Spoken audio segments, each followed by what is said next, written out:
Greetings. My name is Mikhail Chester. I'm a professor of civil, environmental, and sustainable engineering at Arizona State University.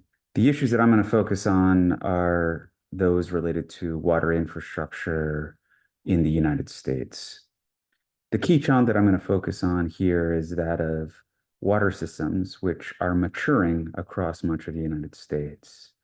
These systems were largely deployed in the first half of the 20th century, as well as part of the middle of the 20th century, and have now reached their design life, and in many ways we're band-aiding them along. At the same time, as we move into the 21st century here, we have all sorts of destabilizing conditions, from climate to migration to technology disruption, all of which come head to head with legacy and rigid water system technologies that are not meant to be flexible and agile.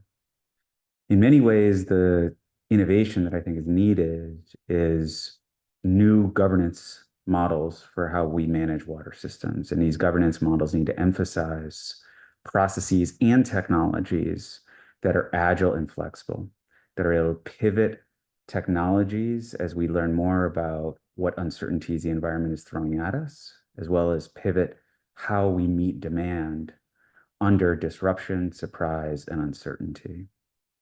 I think many of these technologies are starting to come online. We see them in different forms, including decentralized technologies and also distributed technologies, that is, decentralized technologies that are increasingly linked by information and communication technologies.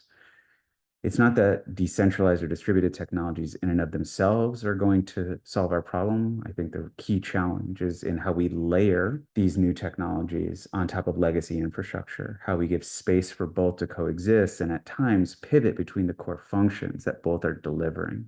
At times you want the legacy core technologies to deliver services, maybe during periods of stability. And during periods of instability or surprise, we may want to pivot to technologies that give us the ability to extend the capabilities of the core foundational system.